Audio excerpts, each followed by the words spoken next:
Brought to you by TechnoSpark 20 series smartphones. सबको ignore करके इंदिरा गांधी ने भूपेंद्र सिंह हुड्डा को चीफ मिनिस्टर बना दिया। ये इंदिरा गांधी को हथकड़ी लगी हुई छोड़ के ये दूसरी कांग्रेस में चले गए। एक और कांग्रेस में विभाजन हुआ था, दूसरी रेड्डी कांग्रेस थी। ये उस वक्त उसके चले गए। मैं पहली बार मैंने इनकी दादालाई तोड़ी।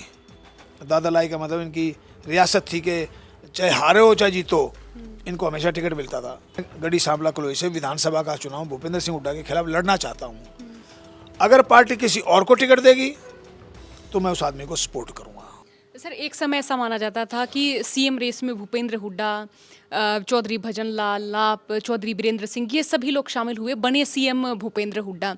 अब ऐसा क्यों, ये क्या कारण आप मानते हैं कि इतने बड़े बड़े नेता पिछड़ गए थे उस समय? देखिए, अगर 1991 में मैं लोकसभा चुनाव लड़ता, भूपेंद्र सिंह हुड्डा को विधानसभा लड़ना पड़ता। विधानसभा उनकी पहले भी हार हुई थी, दोबारा फिर हार, 3 बार हार, 2 बार हो चुकी थी, तीसरी बार फिर होनी थी और परिवार की छठी हार होनी थी। लेकिन वो मुकद्दर के सिकंदर थे कि उनका मुकद्दर में था। वो देवीलाल को 2 बार हरा चुके। एक बार पहली बार आया 38,000 से, दूसरी बार हराया 2,000 से और तीसरी बार 383 वोट से। वो भी बड़ा विवाद रहा उसमें, 383 वोट में। तो मुकद्दर है, मुकद्दर की का होता है कि वो उनका मुकद्दर उस समय जोर मार रहा था।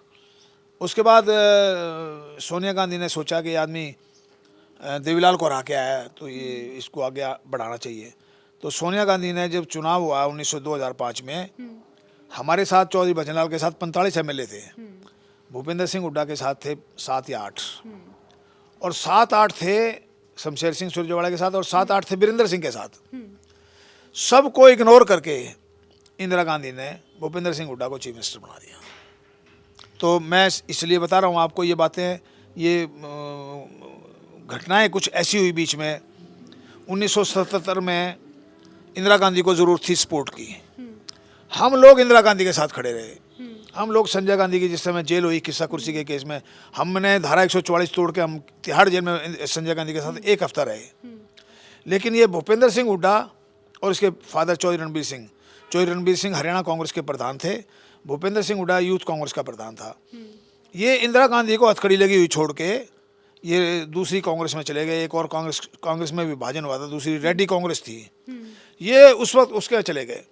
मैं तो पूछता हूँ कई बार कि भूपेंद्र सिंह हुड्डा ये बता दो, आप कौन से सन में इंदिरा गांधी के लिए, संजय गांधी के लिए, राजीव गांधी के लिए, राहुल गांधी के लिए कब जेल में गए हो?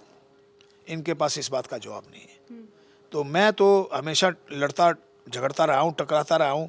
सही मुद्दों को लेके मैं हमेशा किसानों के लिए भी लड़ाई लड़ी है, मैंने मजदूरों के लिए भी लड़ाई लड़ी है और मजदूरों के लिए मैं जेल में भी गया हूँ। एक बार नहीं, अनेकों बार गया। अच्छा, यहाँ मैं चौधरी रणबीर सिंह का यहाँ पर मैं जिक्र करना चाहूँगी।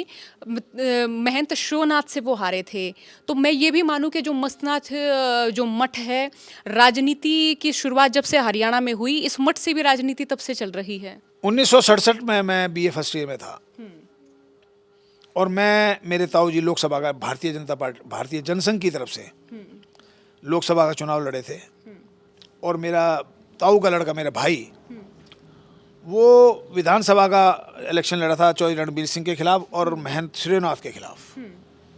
तो मैं बहुत एक्टिव था उस समय भी, मैं प्रचार में आता था। उस समय महंत की इतनी ज़बरदस्त हवा थी कि सारी इलाका एक तरफा वोट कर गया।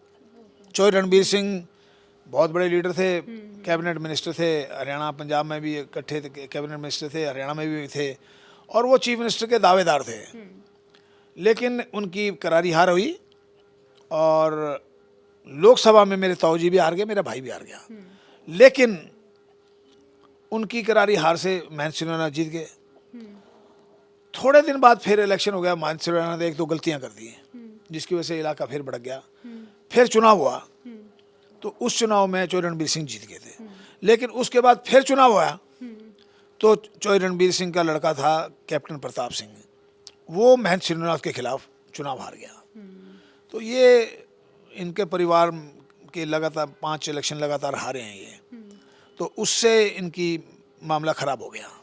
और मैं पहली बार मैंने इनकी दादालाई तोड़ी। दादालाई का मतलब इनकी रियासत थी कि चाहे हारे हो चाहे जीतो, इनको हमेशा टिकट मिलता था। 1991 में मैं पहली बार इनका टिकट मैंने छीन के और मैंने इलेक्शन लड़ा, 91 और 96 में। राजनीति का पूरा क्षेत्र जो यही रहा, गढ़ी सांपला, किलोई, रोहतक पूरा। मेरे वक्त में तो किलोई किलोई था नाम इसका। गढ़ी सांपला तो परिसीमन हुआ ना 2009 में, जब इसका नाम गढ़ी सांपला किलोई आया। अब मेरा मन है, अगर पार्टी मुझे टिकट देगी तो मैं गढ़ी सांपला किलोई से विधानसभा का चुनाव भूपेंद्र सिंह हुड्डा के खिलाफ लड़ना चाहता हूँ। अगर पार्टी किसी और को टिकट देगी तो मैं उस आदमी को सपोर्ट करूँगा। मैं डिसिप्लिन्ड हूँ, कांग्रेस में भी सारी उम्र मैं डिसिप्लिन में रहा, अब भारतीय जनता पार्टी में आया हूँ, वहाँ भी मैं डिसिप्लिन में रहूँगा।